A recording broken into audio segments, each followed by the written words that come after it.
I am Nora Bennett, and tonight is supposed to be the start of my new life. I am standing in the bright front hall of my new house in Seattle, the house with the blue door and cedar steps that cost me $2.72 million. The real estate broker told me it would announce success, without needing to shout. I do not want to shout. I want to open the door and welcome people in. I want the rooms to hold laughter and the kind of noise that sounds like home. I worked for this place for 10 years in America, through long nights of code and short sleep, through winters that felt like a test. Now the house is warm, the lights are soft, the glasses shine. It is my housewarming party, and I am ready. I walk from room to room to make sure every small thing is right. The dining room is set for 60. White roses lean in wide bowls, and the napkins are folded like little peaks. The chef I hired from New York has crab cakes ready in the kitchen and a roast resting under foil. I paid him $18,400 for the day and told him I would add a $2,000 bonus if everything went smoothly. He nodded and said, "It will, Ms. Bennett." With that city calm that sounds like a promise.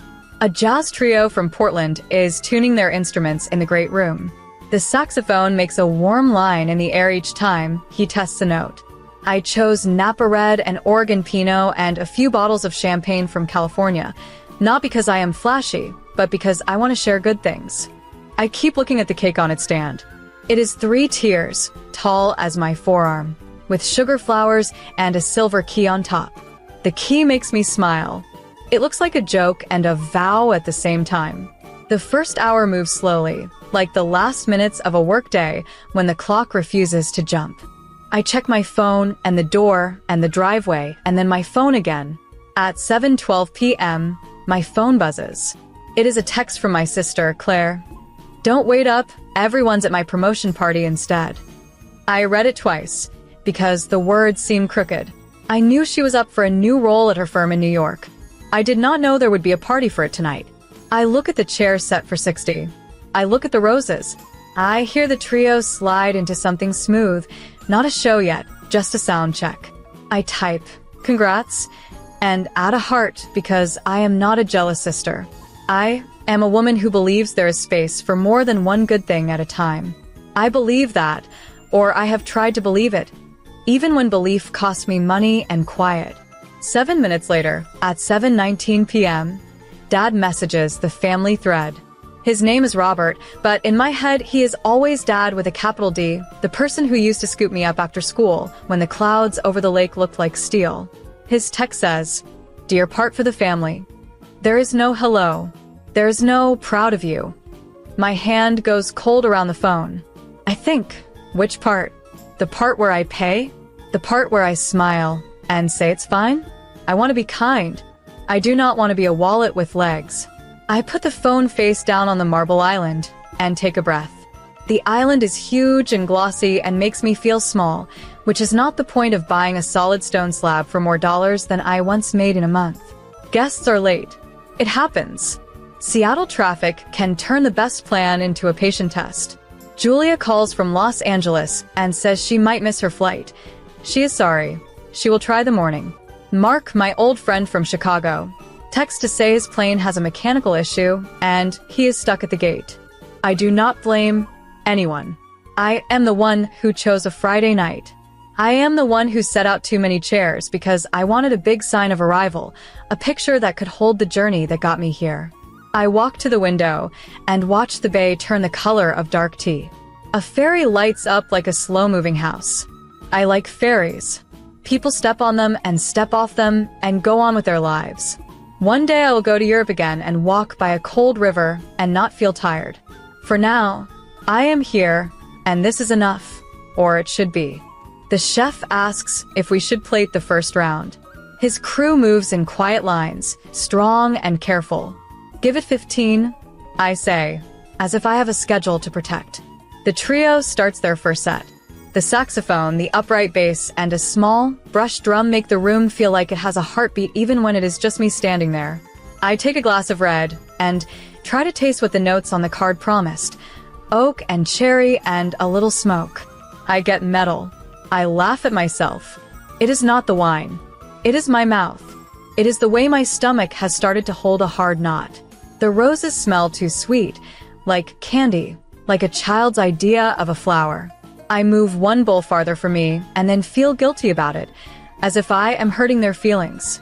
By 9:03 p.m., I know we have passed some invisible point where hope turns into a thin thread. The chef meets my eyes. He does not need to say anything. Go ahead and wrap, I tell him. He nods. I pay the rest on my phone, $7,200, and add a thank you that I mean because the food is good and the day was long for him too. The trio slides their instruments into cases and carry them out through the mudroom. The last soft note hangs in the high ceiling and then is gone. The dishwasher hums to life, steady and low. The house is quiet. It is the kind of quiet that makes you hear your own breath and your own thoughts and the sound of the clock that you never noticed before. I pick up my phone again and look at Claire's page. There she is on a rooftop in New York, the skyline behind her like a wall of light. The caption says, "We rise together." I want to clap for her. I really do. But the word together feels like a heavy thing in my chest.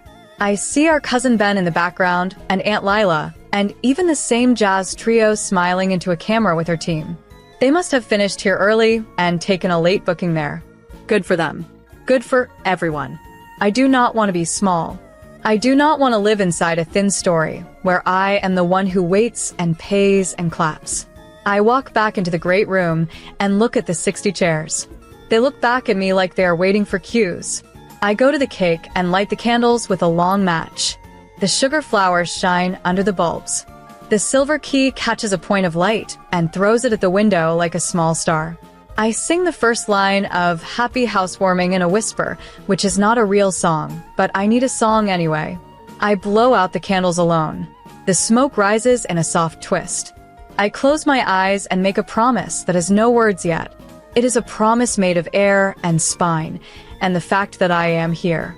When I open my eyes, the room is the same, but I feel a small shift inside, like when a ferry leaves the dock and you know you are moving even before the water shows it. I put the cake knife down and walk the length of the hall, touching the new paint with my fingertips as if the walls can feel me back. Each room holds a piece of the path I took to get here. In Cleveland, I learned to write clean code. In Boston, I learned to lead. In Denver, I learned to save in small bites. In San Francisco, I learned that talent does not protect your heart, but can help you rebuild after it breaks. I remember the first wire I sent for the down payment, $544,000, and how I stared at the bank screen for a full minute before I hit send. I remember the second wire, $96,000, and the way my hands shook not with fear, but with relief. I remember every dollar I gave to people I love, £11,000 for Claire's year abroad, $9,300 for her rent, $60,000 for Dad's one last push at his company, $22,500 for Mom's roof in Ohio. I did it because I could, and because I thought love was a bill that came with my name on it. Now I stand in the dark kitchen and listen to the gentle hum of the house that is mine. The marble is cool under my palm. The roses are still too sweet, but the smell is softer from here. I am 36 years old in America, in a house that I bought with work and stubborn hope. My phone is face down. The fairy lights move across the Black Bay like quiet punctuation. I am the one who will write the sentence that comes next.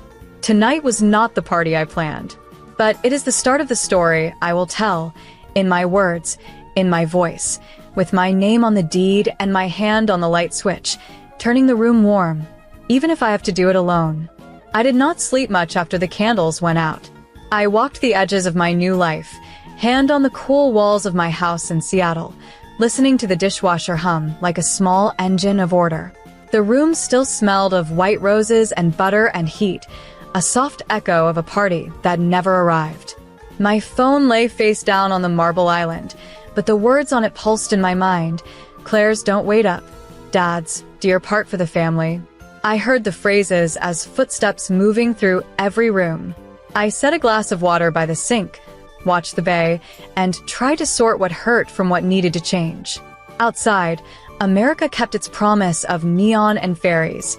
Inside, I made a promise to myself that was quieter and harder. Money is a story, and I am tired of telling mine in whispers. I reached for a notebook, the blue one with a bent corner that I carried through Denver winters and San Francisco springs, and opened it on the island. I started writing the numbers I knew by heart. The first wire toward this house, $544,000. The second, $96,000. The floor contractor last month, $12,300. The glass balustrade I loved too much to argue about, $8,900. Then the other figures, the ones I kept in the margins like family folklore. When Claire wanted a year in Europe, I filled the gap, $11,000 in tuition and $9,300 in rent. When Dad, Robert, pitched the family company as a sure thing, I sent $60,000 and said, I trust you. When Mom, Evelyn, called from Ohio after the storm cracked the roof, I wired $22,500 before the rain had even stopped. I wrote each number and drew a small box around it as if a box could hold a boundary. The pages turned heavy, like they had absorbed years instead of ink. I thought of the cities that raised me and paid me. Cleveland's steady mornings, Boston's stern libraries, Denver's thin air, San Francisco's glittering grind. In each place, I said yes to overtime and no to vacations that weren't tied to work. I brought my laptop to small-town weddings and coded in rental cars on the way to funerals. I said yes because it felt like taking care, and I wanted to be the person who took care. But Dear Part for the Family had become a tide that kept rolling over my ankles no matter how far up the shore I built my life. I stared at the page until the numbers blurred, then I blinked the blur away and kept writing. I checked Claire's feed again, not to punish myself, just to see the truth straight on. She was still lit by the New York skyline, smiling with a confidence I once paid for in deposits and early rent. The caption, "We rise together," had 100 likes. I was glad for her rise. That part is real. But together is not a spell. Together is work done in both directions. I scrolled past colleagues I recognized from my time in Chicago and passed a photo of a bottle I knew cost about $480 at a rooftop bar. I wondered if anyone there remembered the winter I wired 11,000 pounds across the ocean and wrote, "You've got this," because I thought belief was as important as pounds. At 1:55 a.m., the house felt less like a wound and more like a ledger asking for balance. I went upstairs, the cedar stepped soft under my feet, and looked in the mirror of the primary bath. I saw a woman who could pay every bill and had paid too many that were not hers. I said out loud, "Enough, Nora." The word did not echo, it settled, like a foundation stone you can finally trust. Back downstairs, I opened my laptop and began drafting a message to myself, not yet to the family, a memo of new terms. No more open-ended loans. If I give, it will be a gift with a clear edge, and I won't call it something else. If you invite me with respect, not duty. If I show up, I will be seen. I typed those lines and saved them as if they were code I'd deploy in the morning. Mark texted from Chicago at 2:13 a.m. "I'm sorry I missed it. Proud of you." That was all, and it warmed me like a small lamp. Julia, stuck in Los Angeles, sent a photo of a sunrise she wasn't even seeing yet, along with a promise to fly up Saturday with donuts and a spare hug. Their words did what the roses and the wine could not. They reminded me that love talks action, not invoices. I poured the last of the Pinot down the sink and rinsed the glass. Wasteful, maybe, but I didn't want to drink the night any longer. Before I went to bed, I walked the perimeter of the great room one more time. The chairs for 60 sat like patient witnesses. I touched the cake knife, now cool on the plate, and slid the silver key topper into a drawer. It felt right to put the symbol away until I knew exactly what doors I would open next. America was still out there beyond the window, ferries ghosting across the water, a barge moving like a slow idea, and I was still here, awake in a house I earned. The path forward was not about punishing anyone. It was about closing a loop I had kept open for too long. I turned off the last light and said to the dark, "Tomorrow, I will tell the truth." And the house, my house, held that promise like a vow. I opened my laptop at the Marble Island and watched my reflection hover in the black screen. A tired woman with frosting on her sleeve, a survivor of a quiet battle. The dishwasher hummed like a low drum roll, and the fairy lights stitched slow silver lines across the bay. I thought about the promise I'd made to myself. Tell the truth. And I realized I needed more than words. I needed a record that didn't flinch. I plugged in an external drive and opened a folder I'd kept for years, a private archive labeled receipts. There were scans of wire confirmations, PDF invoices, a spreadsheet with far too many tabs, and small videos I'd shot on my phone. The house at sunrise, the first night I stepped over the threshold, even a shaky clip of me laughing alone while the paint dried. I dragged everything into a new timeline and felt the click of purpose, the same click I feel when code compiles cleanly on the first try. I began the film with the house because the house is the truth you can see. The drone shot I'd paid a kid from Tacoma $350 to capture rose above the cedar and glass until Seattle looked like a promise I could hold in two hands. I cut to my old office name badge from Cleveland, then a still of the tiny studio I rented in Boston with a view of brick and sky. I added the page from my notebook where I'd written the first wire, $544,000, then the second, $96,000, and the neat check marks I'd used to call myself after hitting send. The music under it all wasn't music at all, just the room tone of the house, the soft thrum of its systems, the faint tick of a clock, the way a home sounds when it's alive. It felt honest. Next came the ledger. I overlaid simple white captions that anyone could read and no one could mistake. For Claire's year abroad, £11,000 tuition, $9,300 rent. For Dad's startup, $60,000. No equity, no repayment. For Mom's roof in Ohio, $22,500. Storm season. For tonight's party, deposits and fees, $31,600 and 60 empty chairs. I kept the tone flat. I did not add a single exclamation point. Numbers do not need to shout.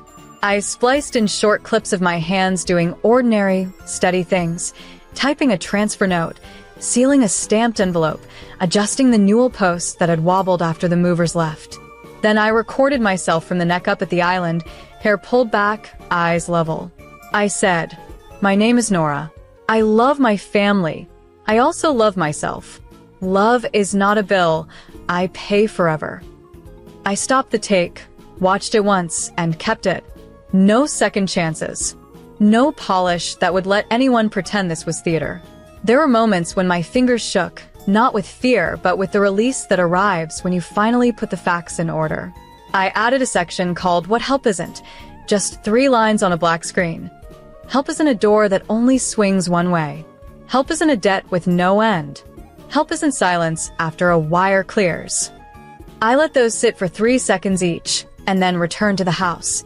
The blue door opening, a pan across the table set for 60, the wisp of smoke from candles I had blown out alone. I ended on a single frame, the silver key topper, its tiny tooth catching one shard of light, then fade to white. When the cut felt right, I exported the film, hands resting flat on the stone as the progress bar slid from left to right. I uploaded it to a private page under a plain title, Receipts, and toggled off comments, likes, all the small currencies that turn truth into a game. The link appeared, short and clean. I copied it and waited, because even courage needs a breath. The clock on the oven rolled to 2:47 a.m. The bay outside was black glass. In the family chat, our thread was a scroll of holidays and jokes and requests and the kind of comfortable weather that hides a storm. I typed 4 words, "Watch this before sunrise," then I pasted the link and hit send. For a moment nothing happened, and the quiet felt like the second before rain. Then the message marked as delivered, then seen, and I pictured phones lighting up in New York and Ohio, the glow of America passing from room to room like a slow wave. I didn't add context. The film was context. I didn't apologize. The numbers were apology enough for a lifetime. I closed the laptop and leaned my forehead to the cool cabinet door, the way I had once leaned to a bus window in Denver when I was 24 and too broke to buy dinner. Back then I promised myself that when I had money, I would use it to make rooms warm. I have kept that promise. Now I am making another. I will not heat rooms that other people abandon. A few dots bloomed on the screen, vanished, returned. I let them come or not come. I rinsed a glass, wiped a line of sugar from the island, and slipped the silver key into a drawer beside the corkscrew and the kitchen scissors. The house breathed around me, steady and new. Whatever would arrive before sunrise, anger, thanks, excuses, silence. I had finally placed the truth on the table. I turned off the pendant lights one by one and felt, for the first time that night, not alone but aligned. Before sunrise, the house felt like a harbor. I made coffee and let the kettle hiss while the bay turned from black glass to slate. My phone lit the island with its little, stubborn glow. First came Claire at 3:11 a.m. Nora, what is this? Then, almost on top of it, Dad. We can talk tomorrow. Take this down. I read both messages and did not move to answer. The film was a mirror I had carried to the middle of the room. I would not shove it back into a closet because the light was bright. I wrapped my hands around the warm mug and watched steam wobble the reflection of the pendant lights. The house breathed like a living thing, quiet and firm. At 3:16 a.m., Mom wrote, soft as ever. I didn't know it was this much. She added, I'm sorry. Those words slid into me like clean air. I thought of the 11,000 pounds that crossed the ocean, the $60,000 that sank into Dad's hope, the $22,500 that stopped the rain above Mom's bed in Ohio. I had never asked for a receipt with anyone's name but mine, and part of me felt foolish for expecting people to do math they'd never been made to do. But another part, the new part, the part with a backbone, knew that love could learn, even this late. I typed, thank you for watching, and left it there. I would not perform the old choreography of smoothing every edge. Dots blinked from Claire again. They came and went like a tide then. It hurts to see it this way. I leaned my hip against the island and thought about hurt, about how some pains stitch you up and some pull you open. I wrote back, it hurts to live it. There was no anger in the words, only the truth that had finally stopped hiding. She replied, I didn't think it mattered. You always had it. I stared at the sentence. Money is a story, yes, but money is also a mask. I had it. I typed, because I worked for it. That doesn't make it free. I pressed send and set the phone down like a weight I was finally strong enough to carry in one hand. At 4:02 a.m., Mark texted from Chicago. Proud of you. That's art and it's fair. I smiled at the screen.